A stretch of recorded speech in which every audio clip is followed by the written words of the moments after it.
to do. Young love, home suck, with nothing to lose. Now she's dragging on a cigarette, replaying the lines from the years of regret, wondering how we got here. What are we now? Going down faster, past all of the mistakes on the real disaster now. Hey, Rick Pilger, thank you for joining us for episode 4 of Discovering Dairyland. I am super pumped about today. The music you heard coming in was Zach Petrini again. He is just finishing up all his shows in the South, and we'll be back in Wisconsin for us to enjoy here in the next couple of days. This is a bucket list for me. As many of you know, especially if you're into guitars, one of the destinations, the meccas of guitar land is Dave's Guitar Shop in La Crosse, Wisconsin. It is a gem, not only to the state, but it is also a gem to all of us that love music and its history and guitars and everything else. So Dave is kind enough to let us come in and talk to him for a little bit. Dave, thank you very much. How are you today? I'm honored to be here. Good to have you here. Got the dogs with us? Yeah, they're my shadows. Yeah, they're the best. They're the best. That's what makes life a little bit easier. Right? Yeah, that's for sure. They've got it right. Eat, play, sleep. Eat, play, sleep. So are you a Wisconsin? Are you a native to Wisconsin? I am. I was born and raised in Marshfield. Okay. Marshfield, and I moved here when I was 21. Okay, 21. Now, when you started the store, that was back in the 80s, right? 1982. 1982. Yep. What kind of kept you here in Wisconsin and La Crosse? You moved from Marshfield to here. What kept you in Wisconsin as far as starting the store? Besides the store, obviously being. Yeah. Well, I'm really well rooted here now, but I mean, back then, I guess I had the freedom to go anywhere, and I don't know. I just always loved it here. I mean, and La Crosse, especially a nice river town, not too big, not too small. We've got an airport here where I can jump in a plane and go anywhere I need to. I mean, this is ideal. I've never been a big city guy. I've never been, a fan of Chicago, Minneapolis, and New York. And the other side of it is, and again, this is far ahead in the game, but we could never have a store this size and afford it in Minneapolis or Chicago or New York or whatever. I mean, the rent would just kill us. Mm-hmm. So, I mean, and the cost of living here is much less. You put up with the winters a little bit, but, I enjoy skiing. So, I mean, you make the most of it. Anywhere you live, there's advantages and disadvantages. It's true. And it's crazy about this is our first full winter in Wisconsin because we came from Cincinnati, right? Well, you had a mellow one then. You had a nice one. Yeah, so everybody's like, oh, you're going to experience the first one. I'm like, well, this is easy. Yeah. But I know I've been spoiled. Yeah. I know I've been spoiled. You're spoiled for sure.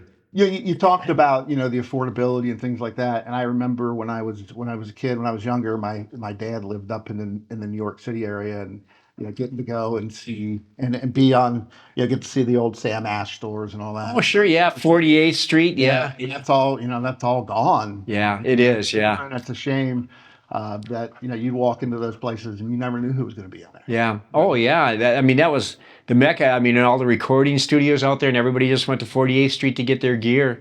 I mean, I was fortunate enough to go back there. Well, it was in the 80s, I think I was there, early 80s, and 48th Street was hustling and bustling, That was my first time there in the early 80s. Yeah. So what got you interested in guitars in the first place? Well, my older brother, he was probably 4 or 5 years older than me, played in a band, so I was 10 years old, idolized my brother. He played in a very popular band in Marshfield. And had all the cool records, all the, Doors, Allman Brothers, Cream, Jimi Hendrix. So, I mean, I grew up listening to that, and idolized my brother, and I was like, I want to be a guitar player. I want to be a guitar player, and got started playing around 10 years old, and never looked back, I guess. So beyond playing, so when you started the store, How did that come about? Well, I tried to make a living playing, and that was a pretty meager living. And I hated traveling. I mean, played in a band. We had a booking agent that would book us down in Illinois one night, Upper Michigan the next night, or whatever. We're driving around, and not making much money at all, and no family life whatsoever. And then when I was in my early 20s, I was at a store up in Minneapolis, a store called Nude Capet, and the owner, Jeff Hill, was just the nicest guy, and he was having a blast, and he still played, but he had this store and just really loved what he was doing, and a light bulb went off over my head, kind of like, boy, maybe I could make that work, maybe I can make that happen. So, well, that's good. So it's become kind of a mecca. It's right, kind of a destination, right? well, that's kind of you to say, but yeah, we do get a lot of people in here. What do you think sets you apart from the other places? I mean, besides you have an incredible inventory and Well, the inventory is one thing. I mean, we really try and stock a great representative of, Gibson, Fender, Paul Reed Smith, Martin, Taylor. I mean, if they make it, we pretty much have it here. We've got a great sized building, so we can keep a great inventory here. And a lot of people really come from a long ways just to see the collection. We have it out on display here. Anybody can come in here and look at it anytime. We don't charge to see any of this stuff, and there's a lot of history up here. I mean, you couldn't even go to a guitar show in a major city anymore, like Dallas or Philadelphia or whatever, and for the whole show you couldn't see this much vintage stuff. And it's just stuff that I've bought and collected over the years, and more than happy to share with the public. Yeah. And I think that's awesome. I mean, what do you think the farthest somebody's come to see you or to see the collection? Well, think about it. We've had a lot of people here from Japan. One memorable thing was one time Martin made like a very exclusive Eric Clapton model with Brazilian rosewood, and we had maybe a half a dozen of them here, and we had a guy that flew in from London to pick out. He wanted to play all six of them. We spent 3 days here playing them all to pick out the one, so he wanted to make sure he got the right one for him. But yeah, Australia, Japan, England, all of that is fairly common, really. Yeah. So, and it's certainly worth the destination. So I mean, with all the vintage history that you have here, I guess my first question is, and I'm going to throw you a surprise question. My first question is what started the collection? well, the collection started before the guitar shop. I mean, when I was a young man, my brother was always kind of like, he had one guitar and it was his hammer, it was his tool or whatever. I see it more as like art. I mean, a guitar is a tool, but to me, it's like an art object. It's just like, and I couldn't get enough of it. As a young man, I'd have a Fender Telecaster, and then I'd see somebody playing like the Allman Brothers, and they're playing Les Paul. So I'd like, oh, I have to trade my Telecaster and get a Les Paul now. And then I'd see Eric Clapton playing a Strat. So I need it. So finally, I got to a point where I was like going, okay, I'm going to save up my money. I'm going to have a Telecaster, I'm going to have a Strat, and I'm going to have a Les Paul. That covers all the bases. And a little while later, I'd see Crosby, Stills, and Nash playing. Oh, I've got to have a Gretsch. Oh, I don't have a Martin acoustic. I'd never had. It was never hard to come up with an excuse to buy another guitar. And I came from a very poor family. If there's anything, my parents died when I was very young, so I was on my own my dad died when I was 10, and my mom died when I was about 14. So if I wanted anything, I had to get it on my own, and if I wanted a guitar, I had to work for it. And I was a scrounger. I mean, I'd hit all the ads and pawn shops, and if I found a deal on a guitar, even if it wasn't a guitar that I wanted, I bought it and traded it in and made some money on it to get something I would want for my collection. Unfortunately, I had to put my collection up for sale completely. I had 15 guitars when I started the business. I put them all up for sale to get the business started, sold some things I wish I didn't, but got the business started and worked for about 5 years without drawing a paycheck. I just played in a band, and the band covered I lived in a little trailer home, so the band covered my trailer payment, and I stuck every dime I made back into the business, and it was a rough going. It was rough going for 4 or 5 years, and once we got established a little more, and the internet came to be, and the guitar shows came to be, it turned around. But there was a lot of lean years there, I tell you that. Yeah, I mean that's an incredible story to see where that came from and where it is today. one of the things that I think everybody shares that's got that bug of music, right? Is my wife is my producer and my director and all that, my big supporter. I make her come with me all these things when I'm doing these, and she's always, why do you need another guitar? Why do you need another guitar?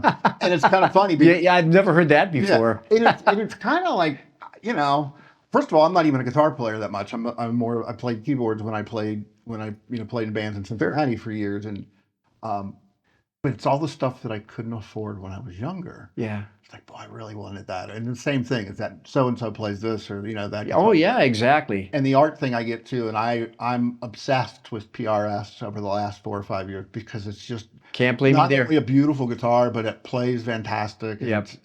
it's whether it's the SE, the S2, his core models, they're all fantastic guitars. Yeah. But that kind of leads me to my little surprise question. There's been a lot of changes in the industry over the last 40 to 50 years where technology has made guitars cheaper to make and stuff like that. And there's always the discussion between, the vintage stuff and the newer stuff. What do you think about the less expensive guitars and how they're manufactured, especially if they're in Indonesia and all that, compared to the American-made classics? Well, again, with the advent of CNC machines and all of that, they can make a guitar for a lot less money than they could back in the day. And boys, that's enough. That's enough. We'll get a rumble going here. But so I mean, yeah, they can build a guitar for a lot less money. I mean, the guitars that they're making now for starter guitars are a lot better than they were in the '70s when we were coming up. And you can play them. I mean, the action is great. It's wonderful, and the whole industry is embracing that. Like PRS, like you said, PRS and Taylor, I think are the most inventive companies. I was at Taylor one time, and Bob Taylor told me, he said, if I have an idea for a guitar, I can have a working prototype here tomorrow morning. I mean, so they laser cut, the CNC machines, the finishing, when they spray a finish on, it's like a catalyzed, they run it through a light and it's instantly, you can buff it a half hour later. So he said, literally, if I have an idea for a guitar, I can have a working prototype tomorrow morning. And that's incredible. And you go out to PRS. I mean, these guys are inspecting guitars with like magnifying lenses and lights, and I mean, they arrive, they're perfect, they're in tune, they're set up. It's incredible. And I mean, there's companies like, Tom Anderson and Sir Guitars. Everybody's building, way beyond anything that, I mean, I think we're in a new golden era. We may not have the woods that we had back in the '50s, or the time that they took to cure the woods, the kiln drying, speeds things up. That I don't know if that's as good as it used to be when they just used to air dry all the woods, and we don't have the Brazilian rosewood like we used to. But in general, I mean, I think they're building guitars now better than they ever have. Yeah, and I tend to agree with that. I mean, there's so many of the boutique shops as well that, I love the Reverend guitars. I mean, that's, they're doing some stuff in Indonesia, bringing it back and putting it together and speccing it out. Similar like PRS, I just think they make great guitars. And Martin kind of doing some of the new laminate stuff. I mean, I guess time will tell on those, but it brings Martin into a price point for a lot of people that wouldn't be able to get it before, yeah. And if you go and play them, they're like, wow, they really sound. And plus, with Martin, another thing is that they're very into like using wood that's well harvested and replanted and everything like that. And again, they're trying to experiment with things that aren't wood for future or whatever, when there's only so many trees and they only grow so fast, so exactly so I noticed as I'm coming through and coming up the steps, I see all the memorabilia, but I also see the things like you being involved with Boys and Girls Club and stuff like that. How do you serve the community, not just the music community here in La Crosse, but what kind of involvement does Dave's Guitar Shop have in the La Crosse, Wisconsin community? Well, we do with the Boys and Girls Club. We work side by side with them. We supply all the guitars they need for all the Boys and Girls Clubs in the area. So we give them all the guitars. And as the students get in there and graduate from the program, they have a multi-step program. They have to go to the lessons. They have to do some service for the community and everything like that. And when they complete that program, they get a guitar that we give them. And I think it's a great program. It's planting seeds. Some of these kids are troubled or from troubled homes or whatever, and again, I needed guidance and direction when I was a young man, and music brought it to me. It was a salvation for me. So. Yeah, and it's funny because people look at it, the rock and roll lifestyle, like you're going to go off to the wrong way. But after my parents separated, I mean, a lot of my upbringing was spending time in music stores in Cincinnati, whether it be Buddy Rogers or Denny Hagelin's or any of those people that were around then, and those guys kind of, you'd sit there and talk to them for 2 or 3 hours, and Sure. they'd keep you on the straight and narrow, keep you interested in what was going on. So yeah, I think that's a great community in the way it happens.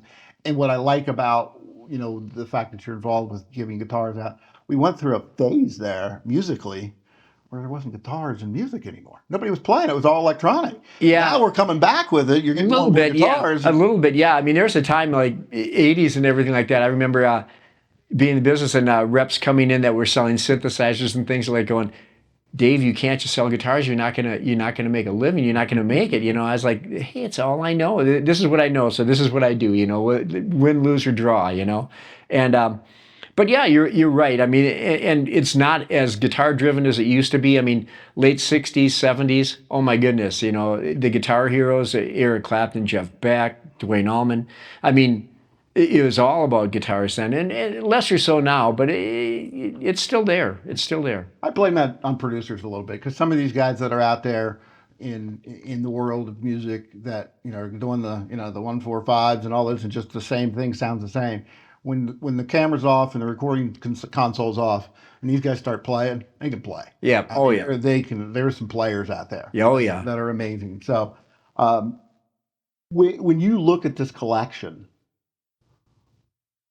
if you think of all the guitars that have passed through it, do you have a favorite? My favorite, and the one that I've had the longest, and it's not the most valuable guitar, but there's a 57 Strat in Taos turquoise. It's a very rare color. I think Fender only made 4 of them that I've been able to find out. And I bought that guitar, I think, in 1982, and I've had that longer than any other guitar up here. And again, just very special to me. I was born in '57. This is a 57 Strat. It started what is the collection now. So. Now, was that from anybody specific, or just the fact that it was one of those rare they made? It was a funny thing. It turned up in a PA store in Iowa, and a good friend of mine told me about it. I had no money to buy it. I had no money whatsoever, and but I called a friend of mine who had money and was into vintage guitars, and I told him about this guitar, and he's like going, get it for me, I'll buy it from you. And I was going to make a couple $100 on it. So I begged, borrowed, and stealed to come up with the money to buy it. Got it here, showed it to the guy. He says, oh, that's not clean enough. I don't want it. And I'm like going, oh my God, what am I going to do? So I found some way to pay back the money and ended up keeping it. And that kind of was the seed that started the collection, I guess. So if you look at the future of Dave's Guitar Shop, you've expanded into the state, into Madison, into Milwaukee. And Marshfield. Which was my hometown. Back to your hometown. Yeah. What do you see 5-10 years from now? I mean, is this something you see going on, and you have any idea to retire ever? Or? No plans to retire, but a person doesn't live forever. So I mean, we've got good plans in place. My daughter's not super interested in the business, but she wants to continue to be an owner after I'm gone, and we have a good management plan here that's going to take it over. And do we plan on expanding even more? Possibly. I mean, I get bored really easy. Mm-hmm. So I mean, opportunities arise, and I take advantage of them. But yeah, I mean, all 4 stores are doing great now. The pandemic is over. We've got inventory in all the stores. I mean, for a couple of years, it was hard getting inventory. I mean, our shelves were bare. And now all the stores are jam-packed full of inventory, probably a little too jam-packed full of inventory. And they're all just, rock solid and doing great employees. It's like a little family, employees have been fantastic. Yeah. So, it feels just great. And, again, nobody lives forever. After I'm dead and gone, I want this to keep going. So, and we've got a thing in place where the collection's going to stay intact and like a nonprofit museum kind of thing. So Good. Yeah, like I said, there's so much history here. I just, I could it's overwhelming a little bit. Yeah. It's a good overwhelming. It's a Yeah. good overwhelming. So outside of guitars, so one of the reasons I started this, when I moved up here, I knew nobody. Sure. Right. And I got the opportunity to come and see the store last year when I was here for the state track finals for yeah. my granddaughter. So we came in here and I was like, oh my God, we got to go. We got to go. And she begrudgingly let me go. She sat in one of the chairs downstairs and made sure I didn't buy anything. I don't know if she's going to get away with that again, but we'll try. So when I came to Wisconsin, I always thought of it as beer and cheese. Oh yeah, cheese and beer. But there is so much that the state has to offer. There's so much manufacturing. There's so much industry. There's so much business. So many recreational things. It's just amazing when you get up here. The business climate and everything else, and all the things there are to do. So that's kind of where discovering Dairyland came from, because I didn't know any of these things, and I kind of wanted to share it and give me an opportunity to meet people. However, one of the things that I have to ask everybody is, if you had one thing that you wanted to do in Wisconsin, whether it be a food, a drink, a place to visit, something that Dave's going to go off and enjoy the day outside of guitars, what would it be? Well, the Mississippi River is great. I had a boat, don't have a boat anymore, but I mean, I used to love just kind of cruising up and down the river, just relaxing. I mean, this river valley is, a beautiful, beautiful area. And I'm sure there's other points in Wisconsin that are great or whatever, but anything along the river calls my name. And I've heard that from a couple of different people, because I didn't realize, again, until I came here for the first time, the landscape in Southwest Wisconsin is completely different. Yeah. Because the glacier coming through, Yeah. right? And where it came and where it cut the path. But I mean, it's absolutely stunningly beautiful. I grew up in northern Kentucky and was down in southern Kentucky a lot, and it kind of reminds me a little bit of some of the Kentucky hills a little bit, Sure. which are beautiful, right? Yeah. But the river obviously is a big piece, and you look at the mighty Mississippi from all the way up, the tippy top of the state here, all the way down to the Gulf, and yeah, you can take it all the way down. so kind of crazy. So one more question for you, because I really appreciate you spending time with me. And I just, again, love what you do, especially with the collection, because, saving the history of guitars and the manufacturing and all the things that happen with it. And I mean, I'm sure every one of these has a story that. Oh yeah, we could spend a week one at a time. Yeah. And a lot of the manufacturers have borrowed guitars, looking at what they did back then to get that magic back. Which is great. It's amazing. So if you had the opportunity to sit down and play with one Wisconsin music icon, and there's a ton of them, I was surprised how many there were. You got Leland Sklar, who's played bass on just about every damn record in the history of the record. I didn't know he was Wisconsin. Yeah, he's born in Wisconsin. Yeah. Okay. You got Steve Miller, obviously Les Paul's a Wisconsin guy. Sure. Not Barry Manilow. Piano player, Liberace, Wisconsin didn't guy. know that. All those other people, the Violent Femmes were from Wisconsin. All this great history. Sure. If you could sit down and play with any of those, or somebody I didn't mention, even if it's just somebody that's not famous, and a place that you'd like to play, where would it be? Well, a place to play, I don't know. I mean, there's a lot of places I have fond memories of in Wisconsin now. In Neillsville, the Silver Dome Ballroom. I don't know if you're familiar with that place. Very cool, kind of probably built in the early 1900s. Very primitive, but very, very cool. If you ever get a chance to check that out, I would love to play there. And really, there's a friend of mine who's kind of like a blues legend now and today, Howard Ludke. I don't know if you're familiar with him. He's out of the Eau Claire area, and yeah, in my mind, he's a Wisconsin blues legend, and I have had the opportunity to play with him a few times, and it's always a highlight for me, So I mean, he's an unsung hero, I guess. Well, that's great. That's great. I really appreciate your time you spent with us. I really do. I love the shop, love the vibe, love everything about it. And again, thank you very much for your time. And it was great getting to meet you. Well, very nice. Thank you so much. Appreciate it. Hey, everybody, appreciate it. Make sure you check out Dave's Guitar Shop online. Make the pilgrimage if you're into guitars. This is worth it. Great river town as well. We had some great times last night. Drank some spirits that were made right here at La Crosse Distillery. I highly recommend those as well. But we're going to listen to some more Zach Petrini on the way out. Make sure you support him as well. His links are in the bottom. You really want to get a deep dive into who Zach is and what he is. His Patreon link is there as well. But we'll let you go, and we'll talk to the dogs a little bit more. They can help you pack up. And thanks for joining us, and we'll see you soon.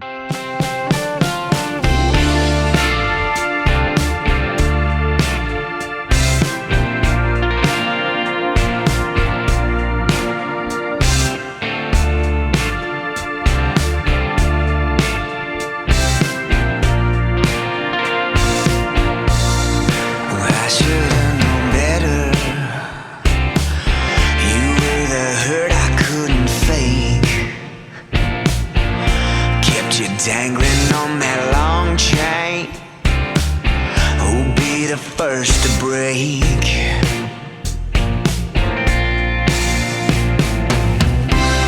In love with the pain, I ain't in love with you.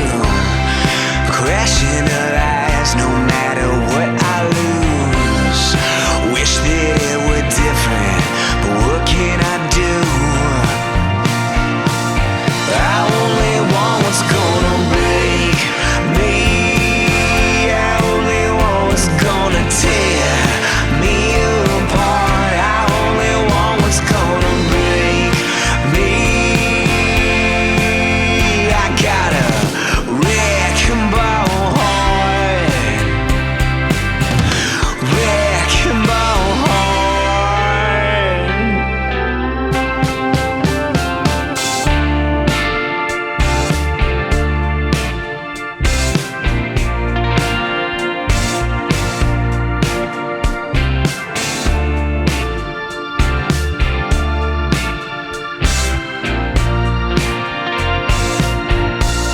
So I'm gonna take the first swing and let you get in your heads.